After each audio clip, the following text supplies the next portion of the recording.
현직 보좌관의 눈으로 정치권 흐름을 읽는 시간. 보자 하니까 국민의힘 김병욱 의원실의 김민정 보좌관, 민주당 이형석 의원실의 이동윤 보좌관, 그리고 개혁신당 조웅천 의원실의 조현욱 보좌관 나오셨습니다. 안녕하세요. 네, 안녕하세요. 안녕하세요. 자, 21대 국회가 오늘 자정 종료됩니다. 아까 이제 방송 시작 전에 말씀하신 거 보니까 되게 홀가분한 것처럼 이게 국정감사를 안 치러도 되나 뭐 이런 말씀도 하셨는데 의원회관 오늘도 막바지 이사하고 있어요? 지금 저 방송국 오기 전까지 회관에 좀 있다 왔는데요. 짐을 네. 저도 뺄 게 있어서.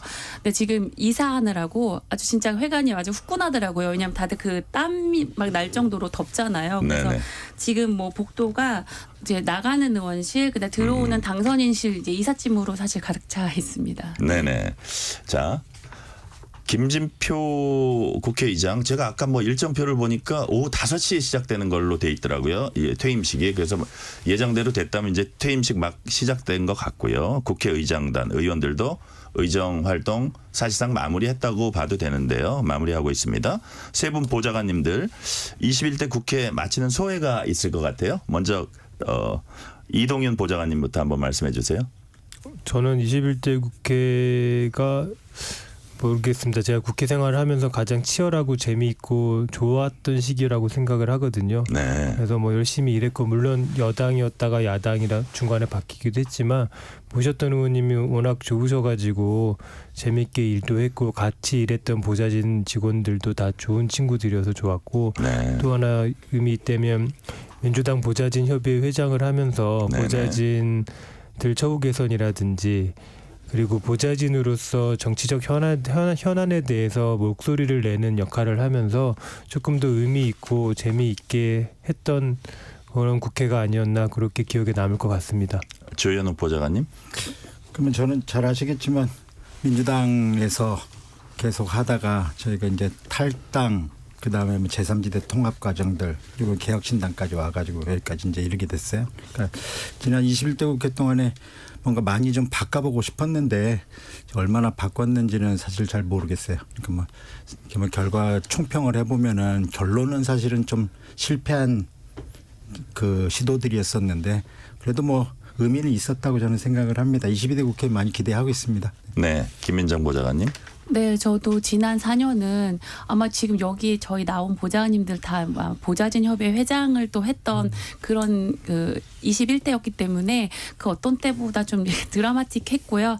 그래서 조금 시원하기도 하지만 섭섭한 마음도 좀 큰 게 사실입니다. 네, 5226님이 제22대 국회가 내일 시작되는군요. 제발 초심 잃지 마시고 국민과 약속 잘 지켜주시길 바랍니다. 이런 걸 주셨고요.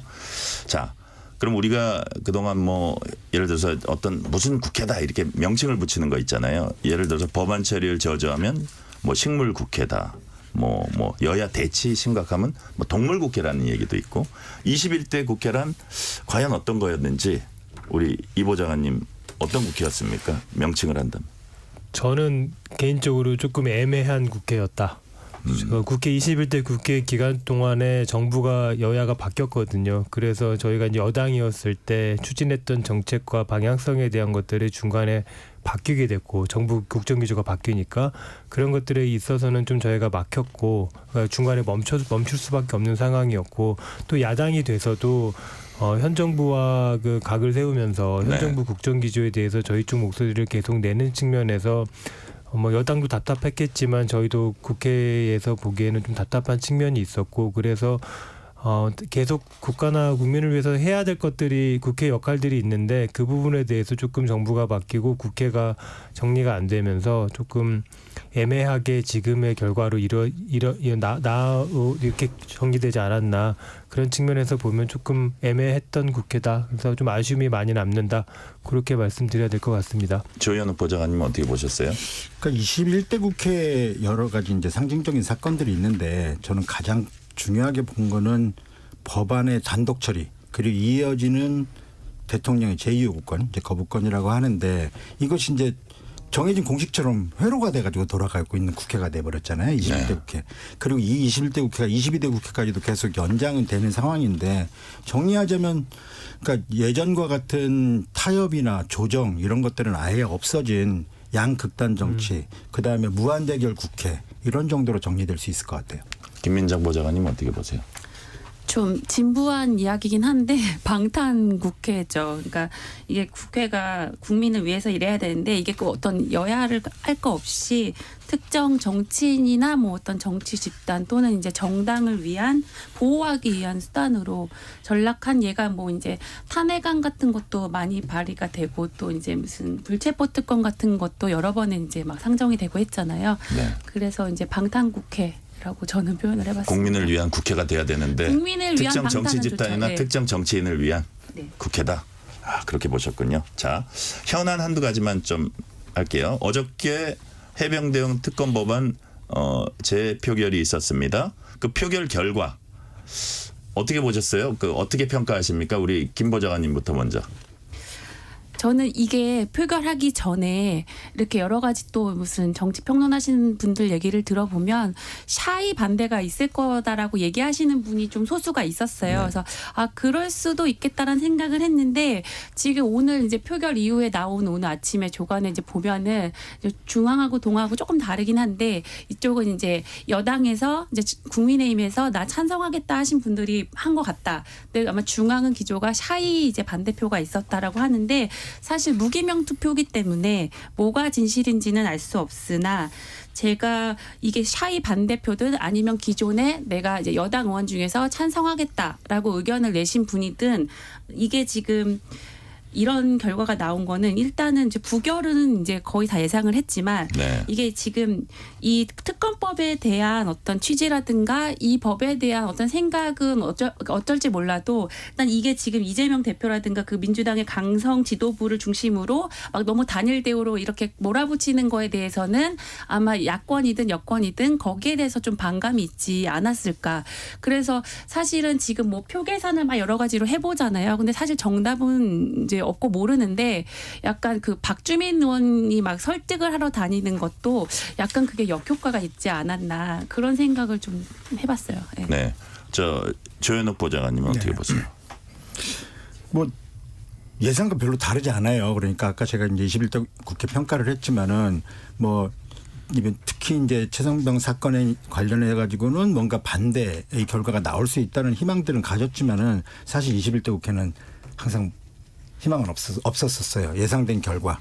그러니까 단일 대우 뭐 그거는 민주당뿐만 아니라 국민의힘도 단일 대우 계속하는 거고 더군다나 뭐 다른 기대와 다르게 뭐 낙선자들이 뭐 130명 가까이 있었으니까 낙선자들의 표심이 어떻게 될지 모르겠다고 평가를 하지만 특히 여당 낙선자나 낙천자들 같은 경우에는 아직도 대통령 임기가 많이 남아 있는 상황 속에서 움직일 수 있는 폭은 없었다고 봐요. 그러니까 네. 뭐 크게 예상과 다르지 않았다. 네.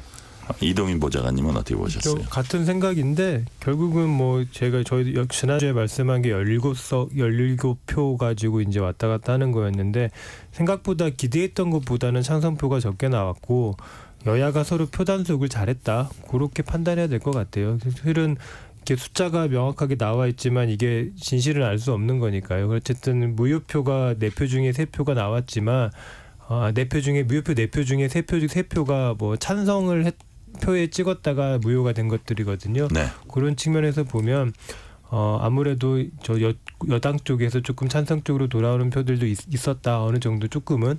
하지만 이게 기대에 미치지는 못했다. 그렇게 생각합니다. 제가 한마디 좀 첨언을 하면은 네. 사실 뭐 이제 떠나는 마당이니까 국민들한테 좀 부탁드리고 싶은데 항상 이런 표결이 있고 나서 여측이든 야측이든 지지자들이 그 주인공을 찾으려고 열심히 색출 작업들을 하잖아요. 그럼 정말 국회가 건강해질 수가 없습니다. 그러니까 지금 야당도 마찬가지고 여당도 마찬가지고 표결 결과를 듣고 나가지고 강성 지지층들은 누가 반대표를 던졌는지 누가 찬성 던졌는지 그런 것 좀 하지 말자. 네네. 그걸 한번 좀 첨언해 드리고 싶어요. 네. 네네. 이 대목에서 청취자들 목소리 좀 듣고 가겠습니다. 2755님 정치를 잘 모르는 사람입니다. 21대 국회 종료 시원섭섭하네요. 그런데 뭔가 마무리가 덜 된 느낌이 듭니다. 2399님 의견은 많고 성과는 부족했던 국회였던 것 같습니다. 다음 질문 이어갈게요. 이제 4개, 5개 통과된 법안 중에 4개 법안에 대해서 윤석열 대통령이 제2요구권, 거부권을 행사를 했습니다. 22대 국회 더 어떤 대치가 더 심해질 걸로 보세요? 어떻게 이동인 보좌관님 어떻게 보세요? 대치가 지금보다 더 심해질 수밖에 없을 거라고 봅니다. 현재로서는 여야 간에 지금 그 상황이 그렇고 의석수도 그렇고 또 그 우리 저희 민주당의 지도부의 입장이 그렇기 때문에 그렇다고 또 하나는 정부 여당의 입장도 명확하게 지금 국정기조를 바뀌지 않고 가고 있는 상황이기 때문에 모든 건바이건 사안에 대해서 계속해서 이렇게 부침이 좀 심하지 않을까 그렇게 예상합니다. 네. 조 보좌관님 어떻게 보세요? 좀 답답해요. 그러니까 이게 22대가 연장전 국회가 되면 안 되거든요. 네. 그러니까 21대 연장전뿐만 아니라 도돌이표가 되면 안 된다. 대선 연장전 또한 계속 치르고 있는 형태니까 22대 국회는 이걸 좀 끊어내는 국회가 돼야 돼요. 그런데 지금 특히 초선 당선인들 같은 경우에 뭐 제가 그런 말씀 드리긴 좀 그렇긴 하지만 지금 아직은 눈치들만 보고 있는 상황이니까 여야 모두 합쳐가지고 정치적 이슈를 제외하고 그 외에도 나머지 국회에서 다뤄야 될 일들이 엄청나게 많음에도 불구하고 지금은 중심적인 정치 이슈들 외에는 아무도 얘기를 안 하고 입을 다물고 있는 상황이니까요. 전 좀 당선인들이 내일서부터 임기 시작되니까 분발해서 21대 국회 연장전이 아니고 지난 17대 대선의 연장전이 아닌 새로운 국회를 열었으면 좋겠습니다. 아니 옛날에는 그래도 뭐 호불호 그 정치인들에 대한 호불호는 있지만 남원정, 천신정 이런 분들이 있었잖아요. 어쨌든 그 쓴소리를 많이 했어요. 그 초선 때부터. 그래서 어떻게 보면 정치적으로 더 성장도 했고 뭐 당대표 뭐 장관도 맡고 하셨는데 요즘 21대 국회 보니까 젊은 의원들이 좀 패기랄까 어떤 또 뭐라 그럴까요? 그런 뭐 용감함 뭐 그런 게 좀 부족했던 것 같아요. 김민정 보좌관님 어떻게 보세요? 그러면 지금 아까 좀 전에 조 보좌관님께서 말씀하신 것처럼 이제 당선인들한테 이제 기대를 거시는 건데 사실 이게 하루 사이긴 한데요. 하루 차이긴 한데 당선인 신분일 때랑 그 국회의원이 됐을 때랑은 정말 완전히 천지 차이거든요. 그래서 이분들이 지금 오늘까지는 일단 당선인 신분이기 때문에 사실상 의원이라고 우리가 다 이제 부르지만 당선인 신분이기 때문에 어떤 이제 자기 목소리를 아직은 좀 이렇게 조심을 한다면 그래도 이제 내일부터 임기가 개시가 되니까요. 그 이후에는 이제 그래도 초선 비율 많잖아요. 지금 그래서 그분들이 어떤 목소리를 낼지 저도 그거는 궁금하고요. 그다음에 이제 뭐 젊은 의원들이 이제 저희 당에도 지금 이제 꽤 많이 들어온 걸로 아는데 근데 워낙 같은 젊은이라고 한 카테고리에 묶기에는 또 다들 생각이 달라요. 지역도 다르고 여러 가지 그 국회에 입성하게 된 그 루트도 다 다르기 때문에 이제 그 목소리들이 이제 어떻게 이제 이어 나가는지 그다음에 구심력을 누가 갖고 가는지 그게 사실 관건이겠죠. 그러니까요. 당선인과 의원의 차이. 그게 오늘 밤에 갈리네요. 그죠? 새로운 스타가 좀 나왔으면 좋겠어요. 그러니까요. 그러니까요. 이게 좀 누구 책임을 따지기 전에 좀 국민이 이렇게 희망을 주는 정치가 있었으면 좋겠다. 그런 그 말씀들을 해 주셨고요. 특검 법안에 여야 모두 관심이 집중되는 동안에 여러 민생 법안은 뒷전으로 밀렸고요. 자동 폐기됐습니다. 그 와중에 이제 막판에 또 이제 여야 간에 논란이 있었던 것이 연금 개혁안 합의인데 자, 일단 모수 개혁이라도 하자는 야당 제안을 여당이 받아들이지 않아서 일단 22대 국회로 넘어갔습니다. 특위를 새로 꾸려야 되죠? 이동인 보좌관님. 일단 새로 해야죠. 새로 해야 되고 기존에 물론 논의했던 내용들이 있기 때문에 그걸 가지고 22대에서 새로 꾸려지면 그 내용을 바탕으로 바로 시작하겠지만 절차적으로나 현재 협의되지 못한 부분에 대해서는 또 어차피 논의를 새로 해 나가야 되는 상황이기 때문에 좀 시간은 21대에서 끝내지 못하고 가서 시간은 더 걸리겠죠. 그리고 또 가는 중에 또 어떻게 이 내용들이 바뀌고 또 어느 지점에서 또 여야가 입장이 달라서 더 늘어질 수도 있는 부분이 있어서 조금 그것도 21대 국회에서 마무리하지 못하고 넘어가는 거는 조금 국회로서 국민께 죄송하다는 말씀을 드려야 될 것 같습니다. 네, 그러니까 좀 선거 가까워지기 전에 속도를 냈으면 좋겠어요. 맞아요. 조 보좌관님 어떻게 보세요? 그 말씀하신 대로 이런 연금 개혁이든 뭐 노동 개혁이든 교육개혁이든 간에 이런 거대한 개혁 큰 과제 같은 경우는 선거가 없는 해 해야 됩니다. 근데 문제는 뭐냐면은 두 가지 조건이 있어야 되는데 선거가 없는 해 해야 되고 두 번째로는 대통령 인기가 좋을 때 해야 돼요. 네. 그러니까 이런 어려운 계획은 본인의 지지율을 까먹는 건 각오를 해가면서 개혁을 추진을 해야 되거든요. 네네. 하지만 지금 윤석열 대통령 지지율이 너무 낮아요. 그러니까 개혁의 동력이 있을까 하는 거예요. 그러니까 국민들이 지금 국민연금 개혁안에 대해서 무덤덤해요. 사실은. 그러니까 더 내고 조금 더 받는 이 모수 개혁을 하겠다라는 건데 이게 정말 나의 노후 보장에 도움이 될 것인지 혹은 지금 세대 간의 갈등을 갖고 있는 연금 문제를 해결해 줄 수 있는 것에 대한 답은 없어요. 그러니까 민주당이나 국민의힘에서 얘기하는 개혁안에 대해 가지고 시금털털한 반응인 거죠 지금. 네. 자, 이거는 제가 김민정 보좌관님한테 한번 여쭤볼게요. 뭐 연관되는 얘기입니다. 김진표 국회의장이 국민연금 개혁이 무산된 건 여당 때문이다. 독재 정권 때 야당이 하던 정치를 여당이 하고 있다 이렇게 비판을 했습니다. 이런 지적은 어떻게 생각하세요? 저는 이제 김진표 의장님께서 이제 국회의장 이제 이제 오늘까지 하시고 퇴임하시잖아요. 네. 그래도 이제 의장으로서 이제 뭔가 국민연금 개혁에 있어서 이제 모수 개혁이라도 이뤄내면은 그래도 퇴임 전에 좀 소기의 성과, 특히 이제 이런 큰 개혁 아젠다 하나를 내가 이뤄냈다, 의장으로서 이끌어냈다라는 어떤 좀 치적으로 삼을 수 있는데 그러지 못해서 안타까운 측면도 있지 않아서 그런 말씀을 하신 것 같아요. 그런데 이게 연금 문제는 굉장히 복잡하잖아요. 사실 저도 이게 우리가 다 당사자들이잖아요. 그래서 안타까운데 이게 좀 논의가 됐으면 하는 바람이 저도 있어요. 근데 사실 이게 왜 막판에 안 됐냐를 봤을 때 이게 국민의힘이 사실은 이 논의를 이끌어오고도 사실 주도권을 민주당이 사실 뺏긴 꼴이거든요. 그래서 이제 그걸 역으로 수용하는 입장이 돼버리니까 이제 국민의힘에서는 구조개혁 해야 된다 이제 이렇게 얘기가 나오는 건데 이게 모수 개혁이 먼저냐 구조 개혁이 먼저냐 뭐 이런 논의는 사실 조삼모사 같은 게 이게 뭐 진보 쪽에 있는 뭐 전문가 분의 중에도 모수 개혁과 구조 개혁은 같이 간다 뭐 이런 주장한 걸 저 듣기도 했어요. 그 무슨 얘기냐면 여기서 결국 보험료율이라든가 소득 대체율 이런 이제 요 수치가 얼마냐에 따라서 연금 고갈 시기를 뒤로 늦추느냐 뭐 이런 건데 사실 이게 그냥 단순하게 모수 개혁 하나만 가지고 하는 게 아니라 이게 뭐 지금 고령화 사회가 명백한데 뭐 100세 시대잖아요. 앞으로 살 날도 많고 지금 70, 80대 분들이 예전에 막 60대, 70대 뭐 이렇게 거의 10년씩 땡겨지는 상황에서 이건 뭐 정년 연장 논의도 다 같이 가야 되고 굉장히 큰 문제거든요. 그래서 제가 좀 기대하는 거는 22대 때 저희 지금 보건복지위 신청하신 분들 보니까 네. 저희 당 그 비례의원님들 6명이나 신청했더라고요. 핫해요. 그 전문가들이 좀 많이 들어오셨더라고요. 그래서 뭔가 여야 막론하고 전문가분들이 이제 보건복지위에 아마 이제 다시 연금개혁팀이 만들어질 거거든요. 좀 약간 정말 생산적이고 정말 신랄한 논의가 이루어졌으면 좋겠습니다. 네. 김진표 국회의장의 21대 국회에 대한 소회 그리고 50년 공직생활의 소회는 내일 저희 뉴스레터 K의 김진표 의장 초대해서 직접 들어볼 예정입니다. 내일도 변함없는 많은 청취 부탁드립니다. 다음 질문 넘어갈게요. 22대 국회는 법안 처리율도 역대 최저였다고 하고요. 그 기록을 깼어요. 20대 국회 기록을 깼고 국무총리 해임 건의안 장관, 판사, 검사 탄핵안 통과시킨 것도 21대 국회가 처음이라고 합니다.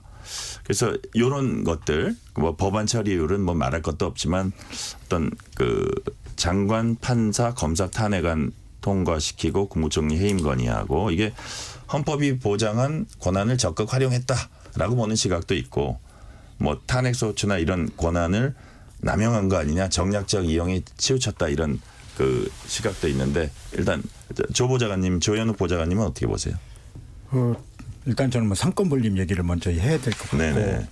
그러니까 탄핵안 같은 경우에는 분명히 입법부가 행정부나 사법부를 견제할 수 있는 헌법적인 권한이라고 생각을 해요. 그래서 탄핵을 추진하는 거는 문제가 아니라고 생각을 하는데 문제는 반대로 놓고 보면은 대통령의 거부권도 사실은 대통령이 행정부가 입법부를 견제할 수 있는 수단이에요. 그러니까 우리가 이런 비상적인 수단이에요. 둘 다. 그러니까 상권 분립에서 각각의 권력을 견제하는 비상적인 수단이 있는 거고 이거를 행사하는 거는 적법하고 당연히 헌법의 정신이라고 생각해요. 네. 하지만 비상수단을 자주 사용하는 거는 비상수단의 통상적 사용. 일상적 사용이 된다면은 이거는 헌법의 정신을 좀 어긋나는 게 아닌가 네. 저는 그런 생각을 해요. 특히 뭐 민주당 저는 이제 민주당을 비판하는 입장은 아니고 아무튼 특정 의원들과 관련된 문제인데 네. 검사 탄핵안이나 판사 탄핵안을 지금 일상적으로 지금 하는 걸 보면서 국회가 검사 인사위원회나 판사 인사위원회가 될 수는 없거든요. 물론 법원이나 그 법무부 혹은 대검이 그 자체 그 징계 같은 것들을 너무 솜방망이로 한다 이런 비판 충분히 있을 수 있고 거기에 대해서는 강화할 수 있는 방법을 찾아야 돼요.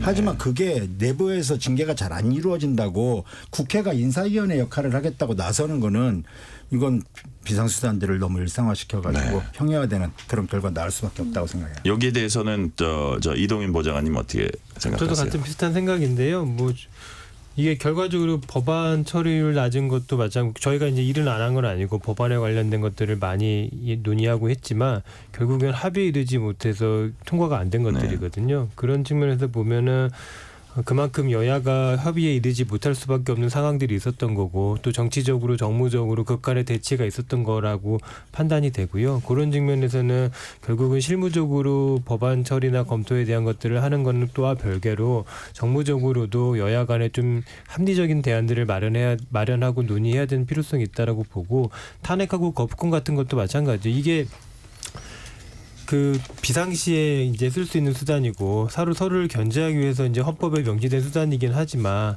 오죽했으면 이걸 이렇게 쓰겠나 하는 생각들도 들어요. 저희 서로 간에. 그런 측면에서 보면은 이게 이렇게 많이 남발되고 하는 게 국가 운영의 큰 틀에서 봤을 때는 분명히 좋은 건 아니거든요. 그런 측면에서 이걸 좀 자제할 수 있고 서로 원만하게 나아갈 수 있도록 여야가 좀 협의하고 정부와 행정부와 국회가 좀 잘 해 나가야 되는데 그런 걸 못했다는 측면에서는 21대 국회가 22대 국회에게 넘겨주는 과제라고 생각합니다. 네, 김민정 보좌관님. 저는 법안 처리에 대해서 좀 저희가 또 보좌관이니까 한 말씀을 드리면 이게 21대 뭐 국회 법안 처리율이 낮은 거는 수치로는 사실인데 좀 억울한 측면도 있어요. 이게 조금이 보면은 아니라 많이죠. 많이 이게 처리 이게 왜 저희가 이렇게 공감하냐면 예. 처리율이라는 게 이제 법안을 발의한 숫자 대비해서 그게 본회의를 얼마나 통과했느냐인데요. 네. 워낙 발의한 그 모수, 그러니까 법안 자체가 숫자가 많아요. 어마어마한데 이 부분에 대해서도 되게 여러 의견이 계속 있어 왔거든요. 그러니까 물론 아주 중요하고 필요한 법안들이 있지만 의원들이 법안 발의 숫자에만 집착해서 이제 내가 몇 개를 내야 되겠다. 올해 왜 이렇게 안 내? 막 이렇게 또 막 그런 거에 집착하는 의원님들이 분명 있단 그렇죠. 말이에요. 예. 그러다 보면은 의미 없는 법안들이 많이 발의가 돼요. 그러면 그거를 또 검토해야 되고 이게 다 행정력 낭비거든요. 그걸 다 쌓이다 보면은 또 정말 중요한데 보이지 않는 법안들이 또 처리가 안 되는 경우가 있단 말이에요. 그래서 22대는 법안 발의 숫자 너무 이거 매번 반복하는 얘기인데 정말 제발 법안 발의 좀 필요한 것만 하고 오히려 그것보다 아까 논의했던 연금 개혁이라든가 네. 뭐 정년에 대한 논의라든가 저출생 문제나 이런 큰 어젠다에 대해서 좀 그런 논의가 좀 이렇게 대대적으로 이루어졌으면 맞아요. 그러니까 좋겠어요. 정리해서 한 줄로 얘기하면은 네. 더 많은 입법이 좋은 국회를 만드는 게 아닙니다. 네. 예.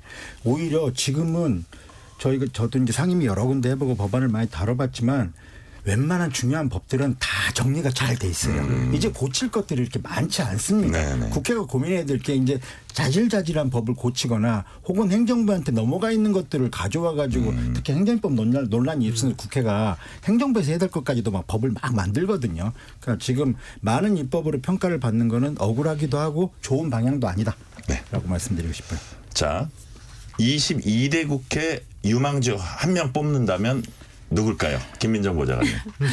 저 너무 고민을 많이 했습니다. 예. 이게 유망주라는 게 좋은 의미도 있고 나쁜 의미도 네. 있잖아요. 근데 고민하다가 일단 저 그냥 김근태 의원이라고요. 저 예. 이번에 국민의힘에 이제 마지막 비례 예. 의원으로 순번을 이제 마지막 순번으로 들어오신 분이 있는데 그러니까 임기가 몇 달 안 됐어요. 근데 이제 사실 그분이 어제 또 약간 조명을 받았던 게 해병대원 특검법 표결 네. 앞두고 찬성하겠다라는 이제 의견을 밝혔잖아요.